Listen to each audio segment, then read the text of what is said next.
नमस्कार, hot topic में आपका स्वागत है। मैं हूं अखिलेश शर्मा। आज दिल्ली विधानसभा में सत्ताधारी आम आदमी पार्टी ने जमकर हंगामा किया। आम आदमी पार्टी विधायकों का कहना था कि दिल्ली के बीजेपी अध्यक्ष आदेश गुप्ता ने मुख्यमंत्री अरविंद केजरीवाल के खिलाफ अभद्र भाषा का इस्तेमाल किया है, इसलिए बीजेपी इसके लिए माफी मांगे। उधर बीजेपी का दावा है कि ऐसा कुछ नहीं हुआ। दरअसल फिल्म कश्मीर फाइल्स के मुद्दे पर आम आदमी पार्टी और बीजेपी में जंग छिड़ी हुई है। मुख्यमंत्री से माफी मांगो, माफी मांगो, माफी मांगो। दिल्ली विधानसभा में आम आदमी पार्टी विधायकों के हंगामे की वजह से 2 बार सदन की कार्यवाही रोकनी पड़ी। वो वेल में भी जा बैठे। उनकी मांग थी बीजेपी प्रदेश अध्यक्ष आदेश गुप्ता के बयान पर बीजेपी माफी मांगे। उन्होंने मुख्यमंत्री के खिलाफ अभद्र भाषा इस्तेमाल की है। बीजेपी के प्रदेश अध्यक्ष आदेश गुप्ता जी द्वारा बहुत ही शर्मनाक और बहुत ही अभद्र भाषा का उपयोग किया गया। उसको लेकर सभी विधायकों के मन में रोष था। दिल्ली के आज तक के इतिहास में आप देखेंगे तो सबसे बड़े बहुमत के साथ लगातार तीसरी बारी अरविंद केजरीवाल जी मुख्यमंत्री चुने गए हैं। ऐसे जनता द्वारा चुने हुए मुख्यमंत्री के ऊपर इतनी घटिया शब्दावली जो इस्तेमाल की गई है, उसको लेकर विरोध था। हिंदू विरोधी चेहरे। दिल्ली बीजेपी अध्यक्ष आदेश गुप्ता ने शनिवार को एक आपत्तिजनक टिप्पणी की थी। अभी जब उन्होंने बयान विधानसभा में जिस तरह रावण की हंसी मजाक किया था रावण की तरह, तो एक मेरे पार्टी के मित्र ने ट्वीट किया कि जब 10 लाख मरे होंगे तो एक अरविंद केजरीवाल पैदा हुआ।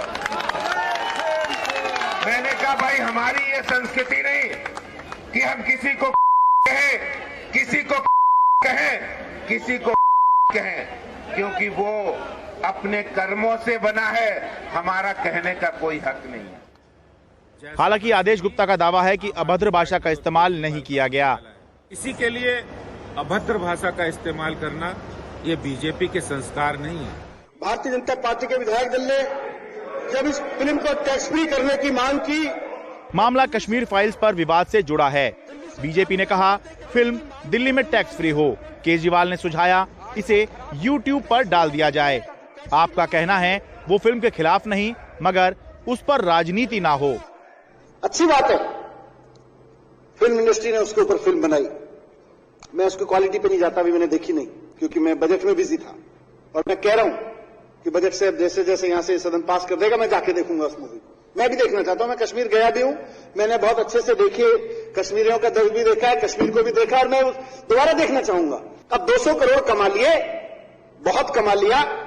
अब उस दर्द को YouTube पे फिल्म के रूप में उस फिल्म को डाल दो, पूरा देश देखे। देश के लोगों ने कश्मीरी पंडितों का दर्द देखने के लिए जो पैसे दिए, उस 200 करोड़ को इकट्ठा करके उन कश्मीरी पंडितों को दे दो। उन कश्मीरी पंडितों के जले हुए घर अभी इंतजार कर रहे हैं। उन कश्मीरी पंडितों के उजड़े हुए बागान इंतजार कर रहे हैं। उस पर किसी ने कब्जा कर रखा होगा। भाजपा विधायक दल उनकी कड़ी शब्दों में निंदा करता है, और जब तक अरविंद केजरीवाल हिंदू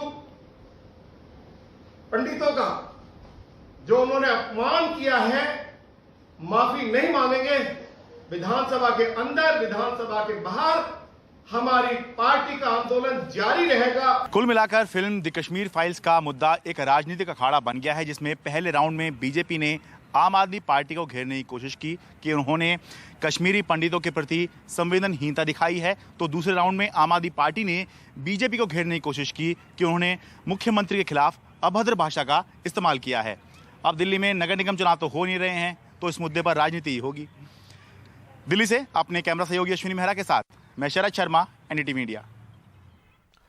उधर आज पश्चिम बंगाल विधानसभा में भी जमकर हंगामा हुआ। वहां पर बीजेपी विधायकों ने बीरभूम हिंसा मामले को लेकर हंगामा किया। हंगामे के दौरान सदन में हाथापाई भी हुई। टीएमसी के एक विधायक ने आरोप लगाया कि बीजेपी नेता शुभेंदु अधिकारी ने उनके चेहरे पर मुक्का मारा। इस हंगामे के बाद 5 बीजेपी विधायकों को सस्पेंड कर दिया गया। सस्पेंड किए गए विधायकों में शुभेंदु अधिकारी भी शामिल हैं। सदन के भीतर के हंगामे का वीडियो बीजेपी की ओर से जारी किया गया है। दरअसल बीजेपी बीरभूम हिंसा पर चर्चा की मांग कर रही थी। मांग पूरी नहीं होने के बाद हंगामा शुरू हुआ।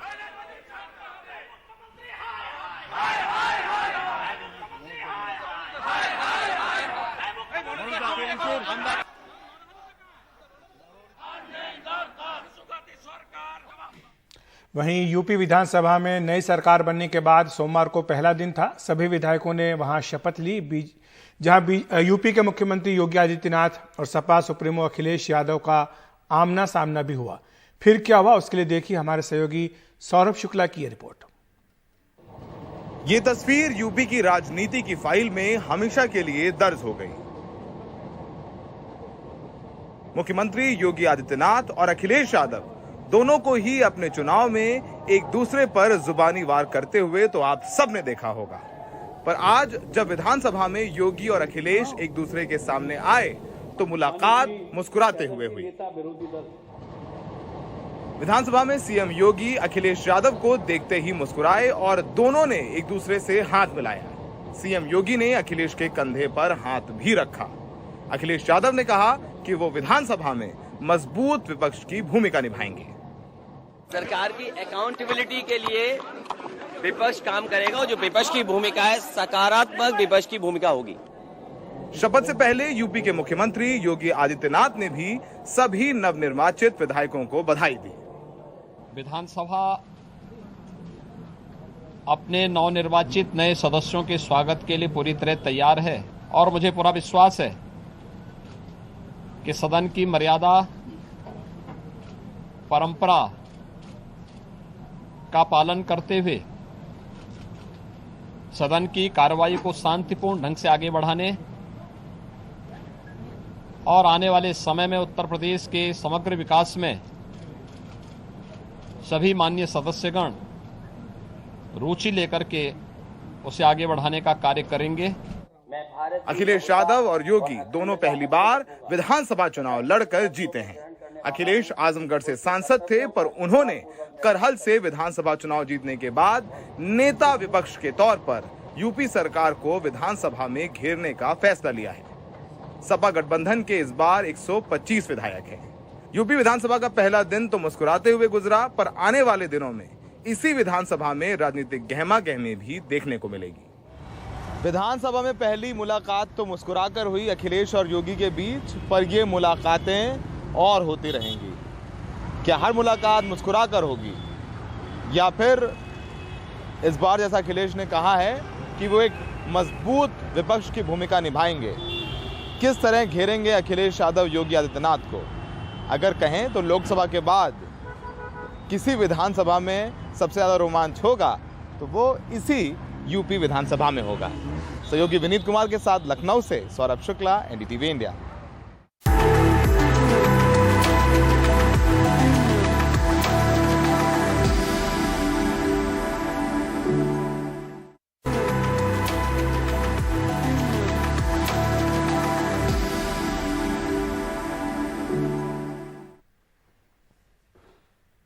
आपको हरजोत सिंह की याद होगी, वो भारतीय जिसे यूक्रेन से निकलते हुए गोलियां लगी थी। एनडीटीवी ने उनकी खबर दिखाई थी, तब सबका ध्यान उन पर गया था। हरजोत अब पहले से बेहतर हैं, लेकिन उनकी चिंताएं कम नहीं हुई हैं। उनसे बात की हमारे सहयोगी राजीव रंजन ने। अब कैसी हालात है आपकी? सर पहले से बेटर है, पहले से बेटर फील कर रहा हूँ। जो मेरी जर्नी थी वहाँ से यहाँ तक की, सर ये नहीं कह सकते कि बहुत इजी थी, बहुत हार्ड थी, क्योंकि उस वक्त हर कोई अपनी जान बचाने की कोशिश कर रहा था। तो उनके बीच में मैं भी अपने वहाँ जहाँ मैं रहता था एकेडमी स्टेच को, वहाँ से मैं वोक्जालना के लिए निकला, क्योंकि वोक्जालना से ही मेन स्टेशन से मेट्रोज मिलती हैं। तो वहाँ गए तो वहाँ पे हमें बोर्डिंग के लिए नहीं चढ़ने दिया। तो फिर हमने इसके बाद से आके ट्रेन में नहीं चढ़ने दिया? नहीं सर, ट्रेन में नहीं चढ़ने दिएगा हमें। तो फिर हमारे पास और कोई ऑप्शन नहीं था, तो हमने बाहर से आके प्राइवेट टैक्सी हायर करी। तो उस वक्त वो उनके बहुत डिमांडिंग में थी, कोई $3000 कोई कुछ। तो हमने हार्डली $1000 में डील फाइनल करके हम निकल पड़े। हमने 3 चेक पॉइंट्स क्लियर करे। जैसे हम तीसरे पे चेक पॉइंट पे पहुँचे तो वहाँ से हमें उन्होंने वापस भेज दिया कि आप आज नहीं, आप कल ट्रैवल करिएगा मॉर्निंग में। तो हम लोग वापस आए। तो जैसे ही सर हमने सिटी के अंदर एंट्री किया तो हम पे शूट स्टार्ट हो गया। जो फर्स्ट बुलेट थी वो सर, मैं बैक साइड पे बैठा हुआ था लेफ्ट हैंड साइड पे, तो फर्स्ट जो मिरर क्रॉस करके गई थी, जिसके बाद कि मैं होपलेस हो गया था। तो हम सब कार के नीचे बेस में वहाँ बैठ गए थे। उसके बाद हम पे कंटिन्यू फायरिंग हुई। अपनी जान बचाने के लिए हम गाड़ी से बाहर निकले। हमने जैसी गाड़ी से बाहर निकले हम पे कंटिन्यू फायरिंग स्टार्ट होगी तो मेरे लेफ्ट कौन फायरिंग कर रहे थे और कितनी गोली लगी आपको? सर ये तो मुझे भी नहीं पता क्योंकि उस वक्त मैं भी होपलेस था।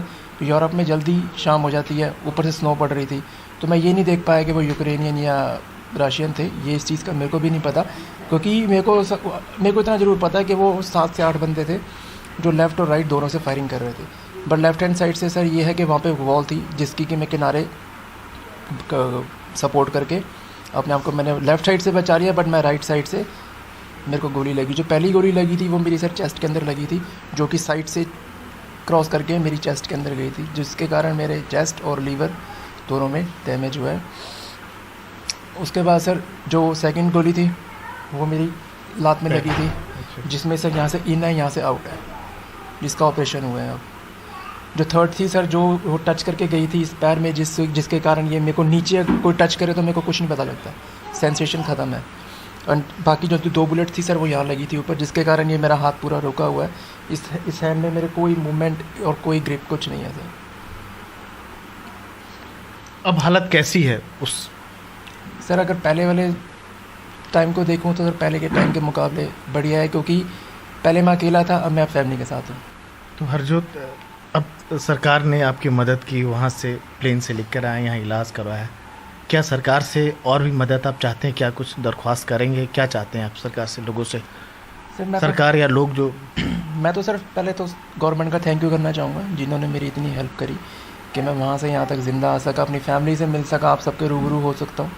तो बाकी सर मेरी यही सरकार से गुजारिश है जहाँ उन्होंने मेरी इतनी हेल्प करी है, क्योंकि अब आपके सामने रिपोर्ट्स हैं कि मैं 1.5 साल तक कुछ नहीं कर सकता।